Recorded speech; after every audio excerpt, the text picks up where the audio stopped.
Bom dia, com essa bela canção, essa clássica canção do cantor argentino Charly Garcia, um clássico do rock latino, Los Dinossauros, que a gente começa hoje nosso programa.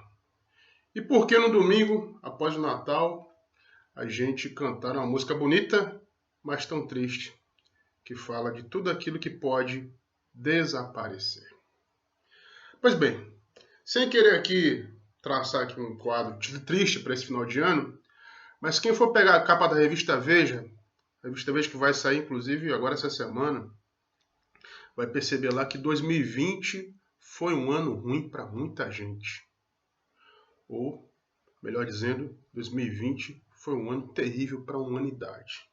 E claro, esse caráter terrível do ano 2020 tem a ver com uma pandemia. Tem a ver com o vírus, mas eu diria que tem a ver muito mais do que isso. Porque não basta só um vírus. Basta também a gente ver qual é a reação da humanidade em relação a esse vírus. Qual é a reação de governos, de estados e de sociedades. Essa que está a questão. E esse foi o grande debate travado esse ano. Foi isso que gerou, inclusive, esse canal. E gerou uma série de discussões que a gente sempre tem colocado aqui, né? Tem aumentado, inclusive, o grupo de pessoas que faz parte desse canal aqui. A cada apresentação nossa, a cada programa que a gente faz, a gente fica feliz de poder compartilhar com mais gente, né, a nossa reflexão, que é uma reflexão que a gente pode fazer em qualquer canto, né? Uma reflexão feita olho a olho. E que a gente está usando aqui uma tela de computador, está usando aqui um recurso visual. Mas essa reflexão poderia ser feita em qualquer lugar. Principalmente na sua própria casa, olhando para a pessoa que está do seu lado, olhando para o seu familiar, olhando para o seu amigo, olhando para a pessoa que você ama. E não querendo que ela desapareça, como diz a música do Charly Garcia. Pois é, mas com a Covid-19, muitas pessoas desapareceram. Muitas pessoas se foram, partiram. E é em homenagem a elas que a gente faz o programa de hoje. Em homenagem às milhares de pessoas que perderam a vida com a Covid-19. Em especial aos milhares de brasileiros, que já chegam a quase 200 mil, que se foram. E com certeza muitos aí que estão escutando esse programa tiveram algum parente, algum amigo, alguma pessoa próxima que se foi por conta da Covid ou que quase se foi. Que chegou a ser entubada, que chegou a ser hospitalizado, que viveu momentos terríveis. E claro, mesmo aqueles que não têm fé nenhuma, mesmo aqueles que não professam a religião, há sempre uma crença de dias melhores e uma crença, né, uma oração para que os nossos entes queridos, que nem nós e nem nossos entes queridos, eles sejam afetados por essa terrível doença. Mas, na verdade, o que queremos é a cura. E é aí que vem o que eu falei há pouco. A reação da sociedade. Toda a sociedade civilizada, todo o Estado democrático e civilizado, tudo aquilo que a gente entende por progresso, tenta reagir da melhor forma diante de um vírus. Ou seja, busca uma cura. E, no nosso caso, busca uma vacina. Mas parece que, infelizmente, aqui no Brasil, essa busca da vacina é mais complicada do que a gente imagina. Ora, o Chile já começou a vacinar. A Costa Rica também. A Argentina começa a vacinar agora essa semana, se não me engano, na terça-feira. Fez um convênio, né, com a Rússia e a vacina Sputnik vai ser, né, aplicada ao povo argentino. Mais de 25 milhões de dólares, né, já foram arrecadados para que a vacina seja aplicada na Argentina. Os Estados Unidos, terra do Donald Trump, que está saindo agora pela porta dos fundos da Casa Branca. Né? Outro negacionista, assim como o Bolsonaro aqui no Brasil. Outra pessoa que tripudiou do vírus e pagou muito caro por isso. Pagou com seu próprio carro. Perdeu a eleição por conta do vírus, por ter negado o vírus. O Trump já começou a vacinar sua população há mais de 2 semanas. E aí vem a pergunta, e o Brasil? Quando é que finalmente nós vamos nos vacinar? É pela AstraZeneca? É pela vacina de Oxford? É pela Sputnik? É pela tão temida, o famigerada Coronavac, a vacina chinesa, quando na verdade o governo Dória aqui em São Paulo prefere utilizar a palavra vacina do Butantan, mas que de fato seria a primeira vacina brasileira, que já está há meses estocada aqui no Brasil. E o governo brasileiro, por politicagem, por uma briga do governo federal com o governo de São Paulo, você tem aí toda uma palhaçada em relação à liberação ou não dessa vacina. E você tem, diante de tudo isso, com mais pessoas morrendo, com pessoas que vão se contaminar aos milhares agora no final do ano, sim, porque apesar do governador Dória decretar a zona vermelha, apesar dos governadores dos estados restringirem mais uma vez as regras de isolamento, como não restringiram antes, no período mais alto da pandemia, você tem, naquilo que alguns chamam de segunda onda da pandemia, uma quantidade recorde de contágios, uma quantidade recorde de internações e a maioria dos estados da federação com recorde de mortes. E você vai ter, meu amigo e minha amiga, nesse verão, nos calorentos verões brasileiros, no tão convidativo verão que nos chama para uma praia, você vai ter praias lotadas de pessoas burlando as regras de fiscalização, festas de final de ano que foram feitas com aglomerações, coisa que foi tão recomendada pelos gestores públicos, sejam eles federais, municipais e principalmente estaduais. Essas festas aconteceram mesmo com muita gente, com pessoas se contaminando, e contaminando inclusive nossos idosos, as nossas pessoas idosas. E a gente torce para que na virada do ano não entrem e não lotem os hospitais. Sim, porque se fala muito em vacina, mas se fala em vacina no mundo afora. Aqui no Brasil, tardiamente, nós somos retardatários. Esse é que é o ponto. O Brasil é retardatário em relação à vacina. Muitos clamam pela vacina. Outros, de forma ideológica, fecham o nariz ao falar da vacina chinesa e diz que não vai usar a vacina de comunista. Mas a grande questão é o seguinte, nós queremos, de fato, uma vacina. Nós queremos um alento. Vacina não é cura. Vacina não é cura. Mas vacina é um sinal de esperança para que não desapareçamos.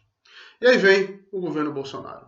Aí vem a atitude de um governante irresponsável, e mais uma vez eu reforço isso aqui, e reforço isso sem ideologia nenhuma, porque não se trata de ideologia, não se trata aqui de ser apenas um famigerado comunista no jargão bolsonarista que está criticando o governo do capitão. Não. Se trata de uma pessoa de bom senso, e o bom senso não escolhe ideologia, e o bom senso diz: o presidente está gerando muito mal essa pandemia, ou nunca gerou, ou contribui para o caos, e contribui sim para as mortes.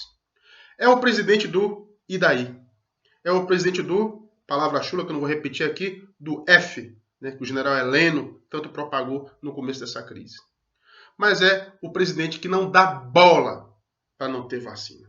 Ou de um ministro da Saúde, Pazuello, que chama de ansiedade, ou pergunta por que tanta ansiedade por uma vacina. Não, isso chega a ser ridículo. Uma vacina que já dizimou 200 mil brasileiros, uma vacina que contaminou milhares, e a gente é que está ansioso porque o governo dá resposta. Porque uma Anvisa submissa ao governo federal não faz o que deveria fazer, que é autorizar em caráter emergencial para ontem uma vacina, em especial para nossos idosos e para as pessoas com comorbidade. Pois é, o Brasil está na rabeira, o Brasil está perto da zona de rebaixamento da vacinação global. Enquanto outros países estão fazendo seu dever de casa, imunizando a sua população. Lembra de Wuhan? Lembra da China? Sabe quanto é que está a taxa de mortes na China? Pode dizer que eu estou mentindo aqui, mas vá pesquisar. Uma pessoa, um óbito diário. E Wuhan, cidade que um ano retrasado, no ano passado, 2019, teria sido em dezembro do ano passado, teria sido o epicentro do coronavírus, Wuhan praticamente restabeleceu a sua normalidade. Se não houver o normal, o novo normal voltou com força e com civilidade numa população quase que integralmente vacinada. Se a vacina da China é tão ruim, por que vacinou bilhões? E por que bilhões hoje não mais reproduzem o vírus. Essa que é a questão. E para piorar, enquanto a vacina não chega, nós já vemos na Europa uma mutação do vírus. Coisa totalmente natural, porque os vírus, né, eles agem em mutação. Eu não sou aqui estudante de biologia, mas aprendi um pouquinho no ensino médio. E a gente sabe, né, que vírus se replica. E vírus se modifica. Os vírus são mutantes. Os vírus não são os X-Men, mas eles se mutam, não é isso? E, ao se mutarem, geram novas formas de vírus. E, para poder reagir a novas formas de vírus, nós temos que ter anticorpos. E a melhor forma de ter anticorpos é estar vacinado. E, mais uma vez, retomamos a pauta da vacina. Cadê a vacina, senhor Jair Bolsonaro? Cadê a vacina, senhor Pazuello? Vejam, né, pela reportagem da Globo News, qual foi a reação do presidente em relação a termos ou não termos vacina. O presidente Jair Bolsonaro afirmou hoje que não se sente pressionado pelo fato de outros países já terem começado a vacinar a população contra o novo coronavírus. O presidente fez a declaração durante passeio hoje em Brasília. Sem máscara, Bolsonaro foi a uma lotérica e uma padaria. Entrou em contato com apoiadores e funcionários, conversou com famílias na rua e até segurou crianças no colo. Depois disse que não se sente pressionado pelo fato de outros países já estarem vacinando suas populações contra a Covid. Ninguém pressiona para nada, não vou lá para isso, certo? É razão, razoabilidade, é responsabilidade com o povo. Você não pode aplicar qualquer coisa no povo. Em tudo que eu vi até agora em vacina que poderão ser disponíveis, tem uma cláusula que diz o seguinte, né? Eles não se responsabilizam por qualquer efeito colateral. Pois é, um presidente que não dá bola. Se diz preocupado com os brasileiros, só que a real preocupação de um gestor é, naturalmente, né, providenciar meios para que a população não fique doente. E não fazendo demagogia, não falando bobajada, não acenando lá para sua claque, né, de 37%, 35% de pessoas, né, que não atribuem ao presidente, né, o resultado direto das contaminações. Mas eu tenho aqui uma frase, uma fala específica para aquele eleitor que corresponde a esse 35% que apoia o presidente e acha que esse presidente não tem nada a ver com o vírus. Na verdade, o vírus por castigo divino ou uma conspiração comunista. A Anvisa é gerenciada pelo governo federal. E cabe à Agência Nacional de Vigilância Sanitária autorizar o emprego de vacinas aqui no Brasil.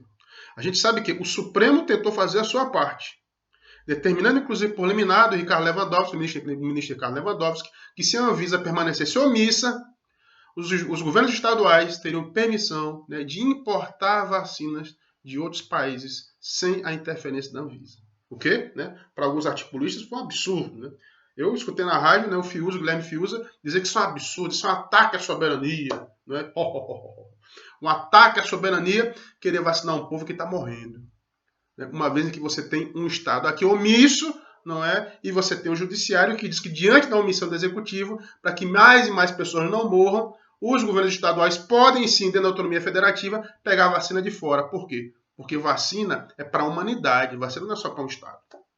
Vacina transcende soberania. E isso o senhor Guilherme Fiuza, que não entende bulhufa direito internacional, não fala. Tomando lá seu champanhe lá na sua rádio lá e falando suas bobagens, suas besteiras. Mas aqui a gente tem que falar. Aqui que se trata de mídia alternativa e se trata aqui de uma mídia de curto alcance, mas uma mídia verdadeira e sincera, aqui a gente tem que dizer que soberania, né, vírus transcende soberania. A pandemia ela é global, a pandemia ela não é nacional, não é epidemia, é uma pandemia. E para uma pandemia, necessitamos sim de qualquer apoio da vacina em qualquer país. E necessitamos de várias vacinas. Porque se eu falei que vacina não é cura, falei que vacina é uma saída. E uma saída para tantas mortes parte sim da iniciativa que o governo não tem. O governo não tem essa iniciativa. Eu terminei de ler hoje, meus amigos, né? Só fazendo uma pausa aí para a Cultura Geek, eu terminei de ler hoje The Walking Dead. O último capítulo. A grande obra do Robert Kirkman, né? E para quem curte a Cultura Geek, sabe, né, que essa alusão aqui a um mundo devastado por zumbis tem muito a ver hoje com o mundo hoje dos zumbis do autoritarismo, dos zumbis da ignorância. De pessoas que morrem por conta de um vírus. Que no caso, se não é um vírus zumbi, é o vírus da burrice. Ou é o vírus do coronavírus que mata a gente. Pois é. Tanto em Walking Dead, nas páginas finais aqui da HQ, como na realidade que eu presencio, né, em Walking Dead você tem gestores irresponsáveis. Você tem governantes irresponsáveis e você tem o Rick Grimes, né, que nunca quis ser governante, né, se insurgindo contra esses governantes. Porque sim, no momento em que as pessoas morrem de um vírus e você tem um governo omisso, a insurgência é um caminho natural. É o caminho natural da política, como já falaram vários revolucionários, como Jean-Jacques Rousseau já falou, e hoje em dia Zizek fala a mesma coisa. A insurgência é o caminho natural. Agora, pode ser insurgência tanto por via armada, como pode ser insurgência comunicacional. E isso que eu estou fazendo aqui é uma forma de insurgência. É a insurgência pela comunicação. E eu me insurjo aqui, então, como cidadão indignado diante da omissão do Estado, que não vacinou ainda a sua população, dizendo o seguinte: Bolsonaro, deixa de ser responsável, deixa de ser canalha, vacine a população, cumpra com a sua obrigação. É isso que tem que ser feito. Então, meus amigos, como diria a música do Charly Garcia, eu não quero ver as pessoas que eu amo desaparecerem. E, sobretudo, desaparecerem por um vírus e desaparecerem pela irresponsabilidade e omissão de governantes que não fazem o que deveriam fazer, que é tomar medidas urgentes, para ontem, rápidas, para vacinar a população. Vacina já! É isso que eu quero. E vamos compartilhar isso. Façamos a nossa hashtag vacina já e imediatamente. Um forte abraço.